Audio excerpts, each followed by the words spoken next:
Hey guys, Trey Bender here, and today I'm going to be sitting down with Mr. Justin Blackburn. Justin and I both actually went to Carolina Springs Academy, isn't that right? We did, different We did. times, but We did. We went at different times. What years were you there? 99 to 2000, from November to August. I was there from 2002 to 2003, so we just kind of missed each other, wouldn't you say? Definitely. Okay, so we're gonna get right into it, man. Here we go. Why don't you start from the beginning and tell us what happened when you first got there? Well, from the airport, picked up by a transport team, taken to the facility a couple hours away from Atlanta. And upon arrival, I was taken in by staff members. Okay. All my belongings were taken, put into a bin that was a big Sharpie number on it. I forget what that number was now. Yeah. But they took all my belongings, everything I traveled with. I had to strip down, and I was searched. They gave me sweats and shirts, had the insignia of the school on them, and flip flops. I was given sandals so that I wouldn't run away. So you had no shoes with any laces in them of any kind? None whatsoever. They were taken from me immediately upon arrival, placed into my bin. All my belongings were then placed out in the storage facility, the top floor. The Confo building? Yeah. I remember that. Top floor of the warehouse. I remember that. I remember that. Worksheets, I yeah. remember that. All right. So when you got there, did you go straight with the program, or were you kind of a refuser? Tell me about that. Well, interestingly enough, I was 17, Okay. so I was a month before I turned 17 when I got there, so I was in a very similar boat. you can relate. Oh, definitely. absolutely, I can. I did not conform. I was I thought I was going to a co-ed boarding school, That's what I thought too. in South Carolina, and horses and farm life and Yeah. great atmosphere to raise children. That was not obviously the case. As we Oh both no, know. that was definitely not the case. For So, me. yes, no, it was interesting. Yeah, Interesting to say the least. Very. When you got there, what was the first thing that ran through your mind once you saw what it was really like? Did you feel like you'd been lied to, deceived? I sat back and observed a lot. Okay. Because it was a new environment for me. Obviously, I'm from Texas, and here I am in South Carolina at a school, and it was not immediately. It was understood. I understood it wasn't what I was led to believe, because why would they be taking all of the possessions that I brought? I already had a limited list of things I could bring. Right? They told my parents only pack things on this list, so it's not like I was bringing anything that would have been contraband to a regular boarding school by any means. Not at all. But it's like my own deodorant they took, my own shampoo and bars of soap they took. I had a magazine, which I understand now why, because they took it all away. Media was gone, but it was a lot different than what we were led to. So yeah, when I got there, I knew pretty quickly. What kinds of things did you observe while you were standing back and observing? Did you observe abuse, like direct physical abuse? Did you observe physical abuse? Great question. There's various types of abuse that took place, but there was a lot of verbal abuse. They really patronized youth to encourage them in disbelieving in themselves and needing to trust in the program to correct whatever their behavior issues were. There was a lot of peer-to-peer correction, I would say, to where they leaned on some of the long-term people that were there to help facilitate the new individuals, and I'm not sure if it was the same for you, but It definitely was. level one, you're on silence. Yeah. That's also part of the reason why I was just more observing, right? I had come from a couple weeks in juvenile detention and went into what I thought was going to be a boarding school, and so then I had to be quiet. It's okay, well, I got this. That's why I was I'm just going to sit back and see how things go, because I'm not trying to poke the bear, but at the same time, I was a smart individual, you know. I wasn't just going to conform to whatever they were throwing in front of me just for the sake of it. You know, I was strong-willed per se. Was food typically used as motivation while you were there? Was that a big thing? Oh, definitely. If you didn't act right, you were on beans and rice. Beans and rice. Huh? And I can tell you to this day, I cannot eat red beans without, you know, and it just bugs me because... It's funny you should say that, because when I had gotten there, they had done away with the beans and rice for that. You know, they had done away with that by the time I got there. But I do remember hearing about it. So you were, how often were you made to eat beans and rice? You personally? Oh, there was weeks on end. Weeks on end. All meals, breakfast, lunch, dinner, because, I wasn't acting right. I was back on level 1, 0 points, you know, and... The entire time you were there were 6 levels, right? Yes. Okay. There were 6 levels when I was there. How far up in the level system did you go? 3. You made it to level 3. For, I think, a couple days. A couple of days. You're talking to a guy who made 0 progress the entire time he was there. I never even touched on level 3. And I don't have any regrets about that at all. I really don't. Did you go to the seminars while you were there? Unfortunately. Okay. Was it discovery, focus, accountability, all of those? How And many? parent-child. PC. I went to PC1 in the Birkin as well. Okay. While you were there, how many times did you go through each seminar? Like 1 each, or what? Oh no. Discovery twice. Okay. Focus. I can't remember. I made it to accountability once, but then my attitude and accountability didn't go quite well together. I actually never got to go to the accountability seminar, so I never really understood it. I would kind of get there and they'd be, take one look at me and say, do you have any results? And I said, no. Okay, right this way. I'm like, all right, bye. So weird enough, it was a requirement to go to PC1 Really? that I attend accountability, and this is in spring of 2000, right? Okay. And so they're trying to get me ready to go and meet my parents 90 days before I turn 18, so that they can get a game plan of how they can control my after program 18 life, right?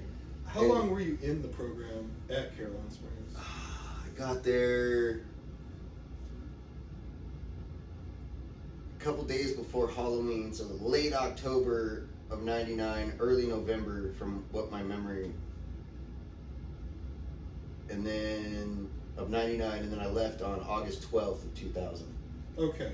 Literally the day after my birthday. So you weren't there quite a year. Yeah, less than a year. Okay. I was at Carolina Springs too for about 8 months. I was in a similar boat before I went off to Dundee Ranch, but that's a different story. Which, I'll touch on one of these days, don't worry. The entire time you were there, you made no progress though. You made it to level 3 for only a few days. Was this just commonplace with other people, or would you say that you were singled out? Like, how would you put it? I wouldn't say I was singled out. I would say it was more...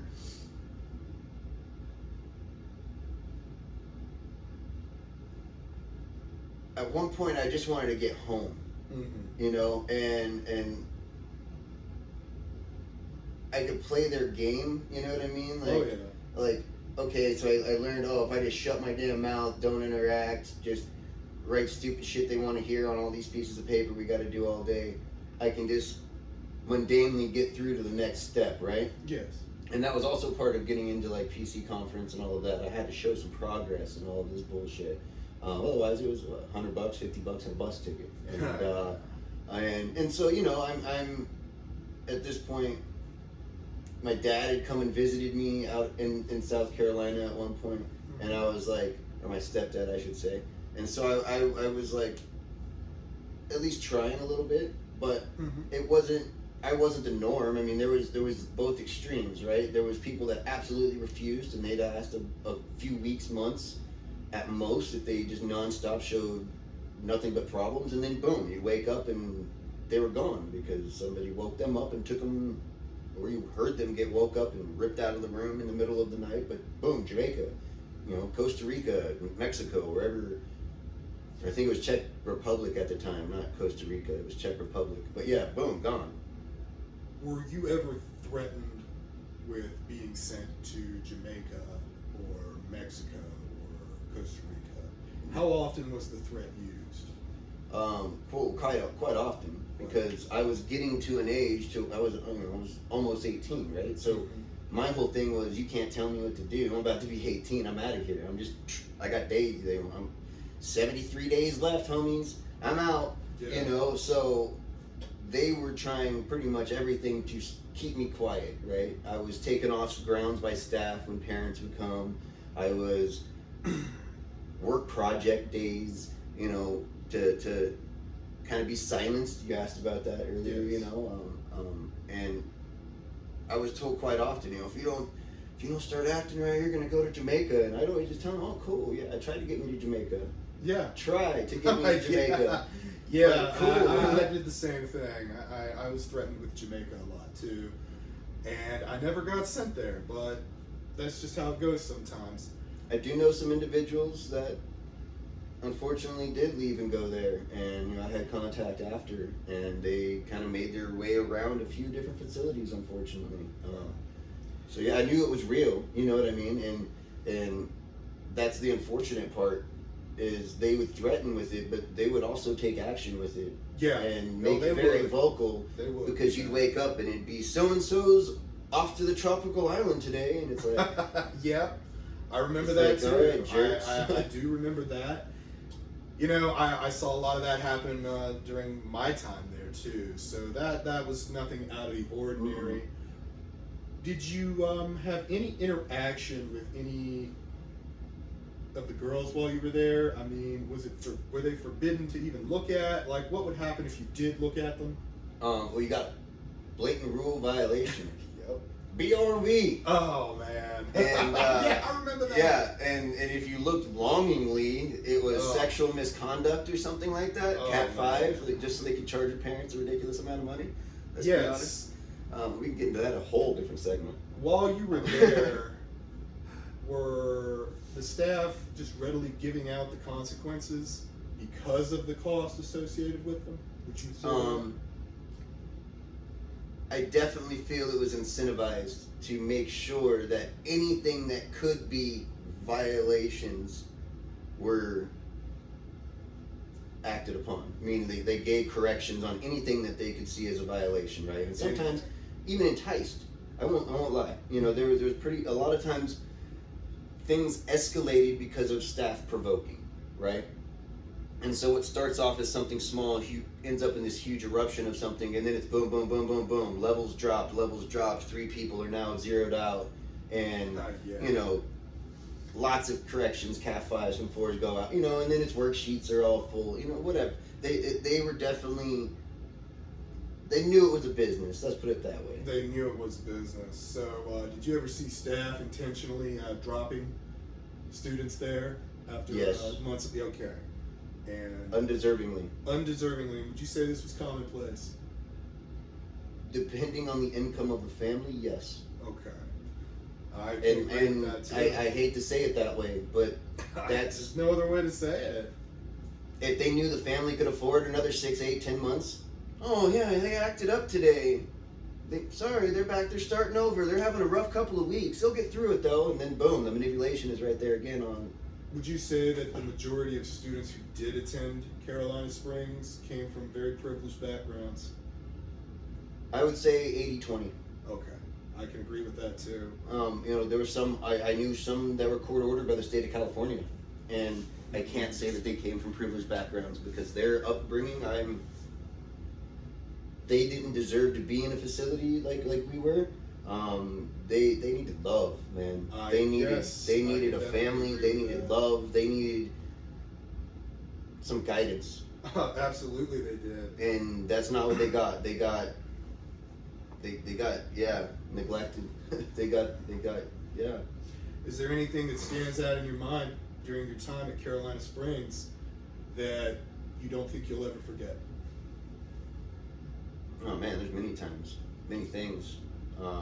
It's impacted a significant piece of my existence, to be honest. Really? I mean, yeah, it's made relationships harder in my life. Absolutely. It's made me less callous, or less, I should say, empathetic to people.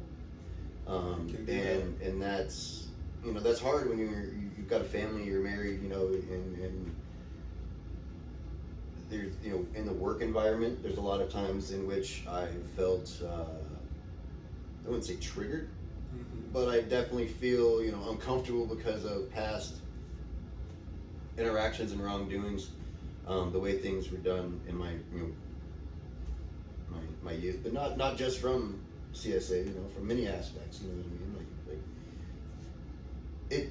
CSA just didn't help me at all deal with anything I already had going on. It compounded the issue and added to it, you know what I mean? So I look back at it now and it's like, man, you know, I see many things that stand out. At the same time, though, there is a couple of great things that I've learned through everything. It's made me a lot stronger and more resilient individual.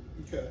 It's made me look at life and be like, man, you know, like my kids right now, they're going through all this schooling from home, and it's like, at least you didn't get smacked down with a packet of worksheets and here's a book, figure it out. Yeah. You know, like I've got, and that's where I've learned the empathy bit, right? Because it's like, oh, it's so hard to learn on freaking a tablet with a teacher that actually cares about you, like, you know, like, but yeah, there's many things that have impacted and stood out. Speaking of school, how would you have described school at Carolina Springs? Inadequate. Inadequate, to say the least. I can agree with that. Funny enough, I was the first individual to get my GED while being within the program. How did that work out? Because I know what you're talking about, but we didn't see that. Didn't happen very often. Very rarely. Very rarely. I mean, I was 2 milestones actually. 2 milestones. With leaving and going to the military straight from the facility. And tell us about that. Well, you know, first off, what happened with the GED is, like, the schooling was terrible. I mean, terrible, to say the least. I don't even know if the people that were in charge of the schools had a teaching, that's not a word, but had a background in education or not. But they were great at giving you books and pamphlets and grading circle the answers from the pamphlets. So there, and if you had questions, it was read the book. You know, there wasn't a lot of assistance, there wasn't a lot of help. It was self-guided interaction learning. I don't think anybody got a diploma, from my understanding. Probably not. Because of the way it was accredited, so that's like a whole different topic. But I myself left and got my GED from the state of South Carolina, because I wasn't on track to graduate. You know, like I went there as a sophomore, I was almost 18, about to leave the program. It was very well known, and my mom's like, I don't want my son just no high school education, nothing. If he wants to get his GED, I will pay for it. Get my son to a place. And he can't leave facility grounds, he can't leave, it's not safe, he's gonna run, all this. They didn't want me to leave. Right. And when I did leave, I was escorted by staff. I was in my beautiful flip-flops and my green jumpsuit, sweat and sweatshirt attire with yellow insignia. So I stood out, is what I'm trying to say, in public, walking into a high school to go take a GED test, guarded by 2 staff members, until I walked in, and then they were waiting when I walked out like I was a prisoner. Yeah. Which, you know, that's how they treated everybody in public, on doctor visits, however it was. You were escorted and you were under very strict watch. And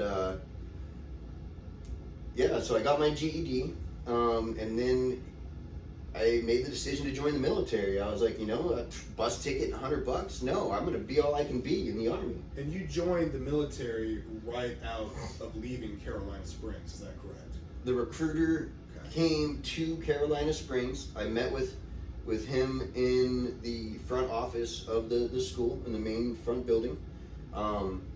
That took days of my mom begging and pleading to let happen with staff. They finally said okay when my mom threatened to fly out there and pull me out so that I can go talk to a recruiter herself. They were like, oh, we'll let him on, babe, you know, on campus. So, but not until I was 18. So on my 18th birthday, they allowed the gentleman to come on campus. I spoke with him for about a half an hour. Funny enough, he asked me to stay 24 hours. He said, give me 24 hours, please. Okay. And I said, why? I'm leaving today. Today's my birthday. I waited for today. Yeah. Like, I'm out of here. I remember that. I was thinking I was going to do the same thing, but I actually got pulled. So, believe me, I was ready to do the same thing. Oh yeah, and but he asked me to stay 24 hours, and I did. I was like, why? And he's like, because if you leave, I can't find you tomorrow. I don't know where you're gonna be. I'm gonna go talk to your mom. I'm gonna let her know our conversation with that you want to join the military, and we'll figure out next steps. Okay. But he goes, I don't want to leave you here. Don't trust me. I'm not letting you stay here. I will be back in 24 hours. Please be here. He said. And I said, all right. I'll give you 24 hours. And I was the cockiest dude that 24 hours in there. I believe that. I saw that happen a couple times. Towards certain staff members that thought they were the toughs, I was like, yeah, what are you going to do now? I'm 18 now. Touch me now. It's a whole different level. I'm not a kid, you know? Right. And so I made it through that night. They made me sleep on a cot in the kitchen. Wow. Yep. With all my stuff underneath it. With the lights on the whole night. 8 a.m. the next morning, that recruiter was there. So less than 24 hours, because it was like that afternoon I was seeing him the day before, right? Boom, 8 a.m. bright and early, he's there. He says, get in the car with me. We're going. All right. I bet you were happy to go. I said, say no more. You can tell me the rest of the car. Yes. So here goes me and my tote. Boom, loaded in the trunk. All I owned, one tote. I remember. Off I totes. went. And I will say right now that gentleman changed my life, and that conversation that we had in his car really impacted me. And he flat out told me, I could not leave you in that facility, seeing what was, how things were, the way the staff treated me. Yeah. I didn't feel right leaving somebody there, nor do I feel right not telling other people about what I saw. I said, please, by all means. And he went back a few times to try to talk again to people, and they cold shouldered. Speaking of the staff, would you say that the staff that were there when you were there, would you say they had any real education, any background? Would you say that they had any qualifications whatsoever to be working with teenagers like that? The choir teacher had previously been a choir teacher in an actual school, so he had some legitness to him. Other than that, I would say 75% was return missionaries. Straight off their 2 years wherever their calling was, and they came straight to the facility to work with no former training or background. They were taught on the job by those already there. The other 25%, I would say, were local individuals that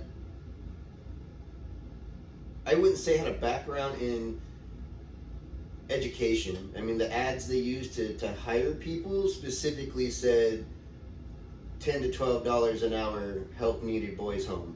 Wow. So, I mean, there's nothing really specific in what the requirements were. It was just anybody that felt that they could manhandle children apparently was qualified.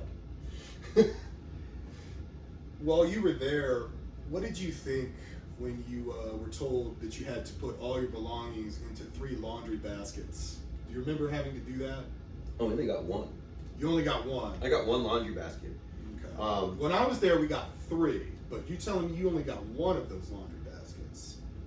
Wow. Yeah, one of the bigger ones, it was a decent sized laundry basket, but that was just your stacks of sweats, and then your underwear and whites, and then all your toiletries, and then whatever random few items of personal you had would be right on top. But yeah, and it was very open. I mean, it was just your bins under a bed, and it was bunk beds stacked wall to wall. In fact, I have pictures. I haven't shown you the pictures I have from back in the day. No, you haven't. We have to show them to me. I will. I'll get those. What is something that you think about every day from that school. Every day.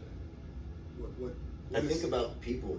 think about the people. There's still individuals. I wonder how they are. You know. I've wondered that too. It's like you lose touch with a lot of them, and you wonder how they are. You know, I've had that happen to me too. And it's really interesting because I really feel like I've been in this real unique situation to where I've had this experience before I joined the military, right? And then in the military, I had this huge brotherhood feeling by the experience of enlisting in the military, and I feel the same brotherhood and family like with everybody from my experience in the past, right? Even like with you, right? It's a different time frame, but Yes. I've known you for so long. Yeah, we and did kind of talked meet over up. the years. Yeah, we and- did.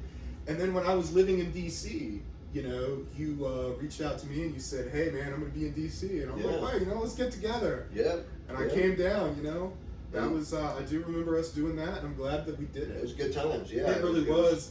And then, you know, you were like, "Oh, I'm gonna be here another day," and I was like, "Oh, great!" Yeah, we went out a second time. Yeah. Yeah. And I remember I said right there, I said, "Hey, you know, next time we get together, it's gonna be in Utah." Yep. And you came out. And I It was came out great. to Utah, Salt Lake City. And coming out to Salt Lake City for me was just so crazy and so strange. Like seeing just the culture out here has been so different to me. Living here since 2005, at first it was really weird for me, especially with the association, you know.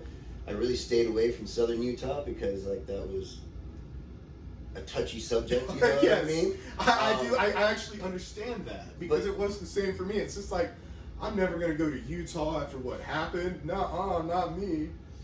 And then here you are. And then here I am. You know, here I am just. It's Here what in happened Utah. to me. Came on vacation. I'm like my second time in Utah too.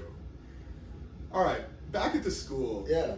When you would look at the campus, would you ever look up at the owner's house?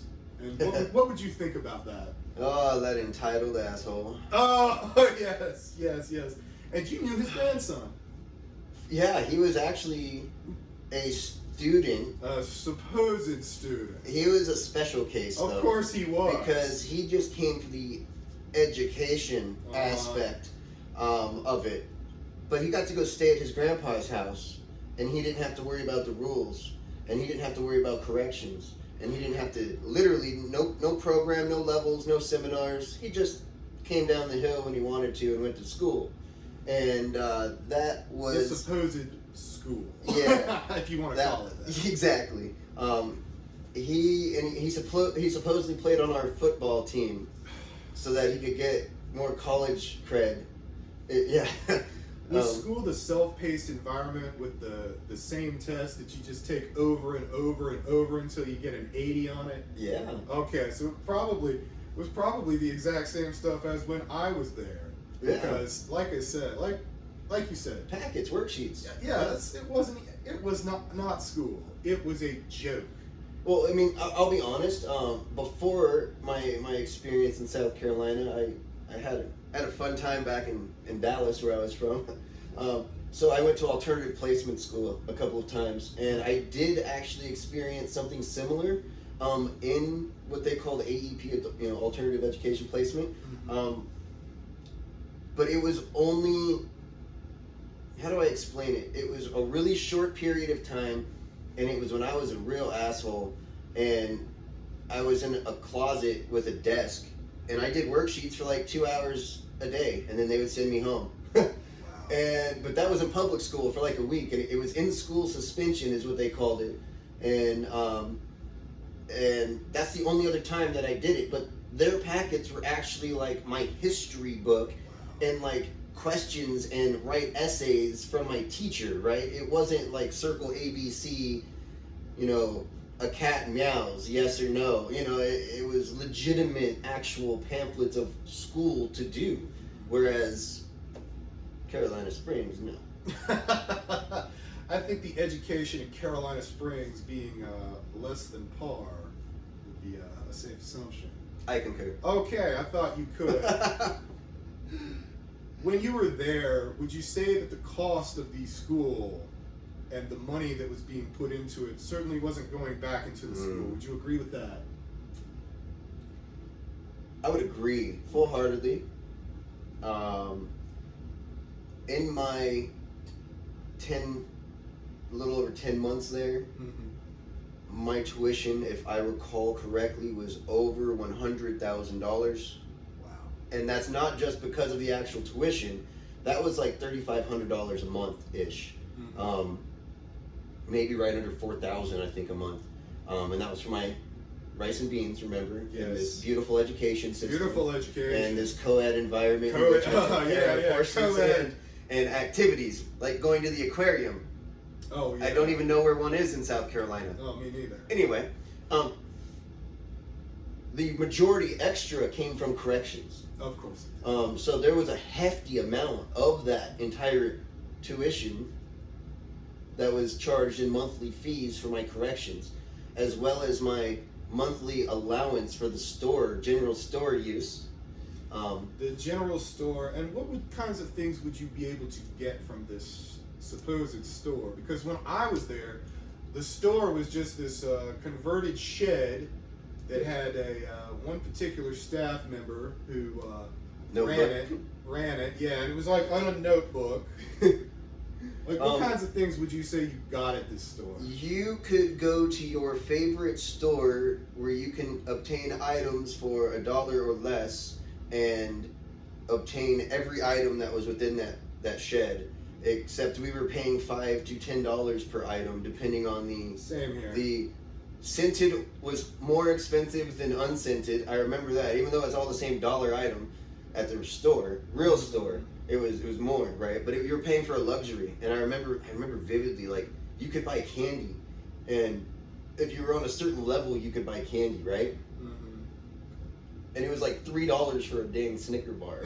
It's like Yes. I'm like, are you kidding me right now? Like, this is highway robbery, but you know what? It tastes so good. Yeah. And I think like twice I was able to buy candy my whole time there, twice, and yeah, but it was nothing. It was not a general store. Not by any and it's means. the only place that you could get your general hygiene items was from there, right? Yes. So it was a monopoly on being able to get items. It's not like they took you into town and you could spend your allowance and get items. No. Did you ever get to ride the horses while you were there? I saw them. You saw them. Did you ever ride them? Negative. Never. I never rode the horses. I saw them a lot too. All right. Well, this has been a great interview here that you've given me, man. But Definitely. I'm going to end this. If you could talk directly to the owners and the former staff, what would you say?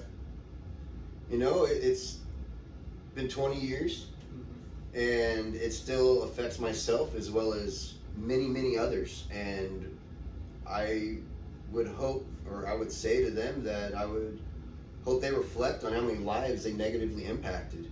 So you think a lot of the staff had a very negative impact on the people in their care back then? that Oh, they lived their definitely. adult lives? Definitely. I can relate to that because it's definitely happened to me. I can definitely say, you know, I'd be the first to admit, there was a time when I went about a lot of things in the wrong way. I don't say that I regret it. Some things I do, some things I am sorry for, and some things I'm not sorry for. And I think it stemmed a lot of that for me too. Did that happen to you as well? Yeah. Oh, yeah. Well, Justin, thank you very much. Thank you, sir. It's been great. All right, guys. This is Justin Blackburn, and he attended Carolina Springs too. Thank you.